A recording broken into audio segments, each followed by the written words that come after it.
Welcome to this short video where I will be summarising the broad drivers and outlook for base metal markets based on analysis from industry experts and analysts at last week's virtual LME week seminars and events. The first theme I wanted to pick up on was the very strong kind of macro backdrop optimism to base metal markets for 2021. There's a lot of optimism about monetary fiscal stimulus. Obviously, we've seen a large extent of the impact of that on sustaining personal incomes outside China, but also in China from investment in cyclical industries like construction infrastructure has boosted demand across most of the base metals.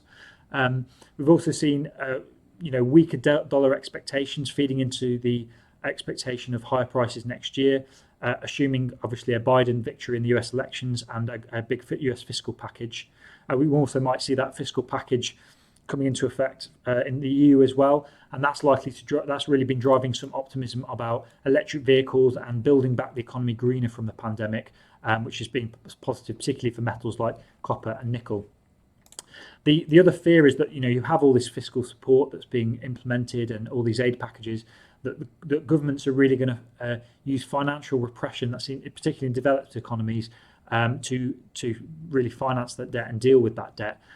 So that has driven currency debasement, currency devaluation, or fears of currency devaluation relative to commodities and assets, and that's driving not necessarily an expectation that we are going to see higher inflation, but the risks that we could see higher inflation in the future. Those tail risks have emerged, and that's driving demand for metals as an inflation hedge, particularly those ones that have a bit more of a financial influence. I think ex-China demand continues its recovery. That's something that's projected to continue into next year. Also, there's optimism, that you're going to get a vaccine discovered, that the pandemic at some point is going to come to an end. Obviously, there's a lot of uncertainty around that. And I think that general optimism is reflected in the significant long positioning by funds across the base metals, with lead being the notable exception. Really, the perception that, okay, physical markets, they aren't that great now, they're still in surplus largely, but that there will be some improvement to those physical markets as we see the impacts of some of those macro drivers. However, that takes us on to our next point, that even though there is that macro positive view there, fundamentally we're still pretty weak in terms of the outlooks for next year when it comes to the individual metals. Most analysts are expecting most of the base metals to remain in surplus in 2021. Copper's probably got the highest probability of deficit, which is why it's perhaps been supported a little bit more. But ex-China demand still remains weak. And as I said, a lot of these thoughts about when's the pandemic going to end, when are we going to get a vaccine, there's no set end to that. It keeps getting extended, the pandemic's going on, and the uncertainty is still there. The visibility isn't there for participants in the market about when we might emerge from this.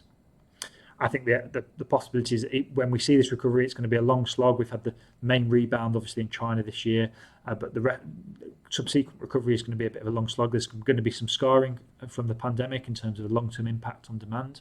I think the risk as well is that when we start to see some of the fading policy support for income, for example, outside China, that could depress consumption. And inside China, we've got policies coming in that might be restraining or tightening a bit of policy in terms of might impact the construction sector, particularly from the second half of next year. And the 3 red lines policy to restrain kind of property developers and what they're doing is kind of a reflection of that. In terms of other key themes, I think that environmental and social governance has been really kind of prevalent this year, particularly relating to talk about carbon pricing, low carbon aluminium, but it really fits into a broader trend of responsibility in metal markets and a requirement for industry to take more account of that. And now we're seeing that in the market as well, with the Metal Exchange getting involved in the responsible sourcing. Chinese 5-year plan was also raised a few times. I think the focus that they're going to have is on tech innovation, really, in the environment. But we're also seeing them opening up their financial markets a little bit as well. Perhaps that's something that is likely to continue as well. Obviously, with the launch of the copper futures contracts and the INE very soon is something that is an example of that. And I think all this talk about carbon, and trade tensions, that was something that was raised. A carbon border tax is something that is being highlighted in the EU as a strong possibility now. The question is whether we're going to see trade tensions maybe switch from US, China, and maybe to the EU starting to get a bit more of a brunt of that in terms of some of the policies that it's bringing in and some of the friction that might raise with other geopolitical blocs. So in conclusion, I think that the market's macro side, very positive. I think the financial support's going to be there, fundamentally still pretty weak, and that the uncertainty is at what point some of these markets start repricing some of those fundamentals.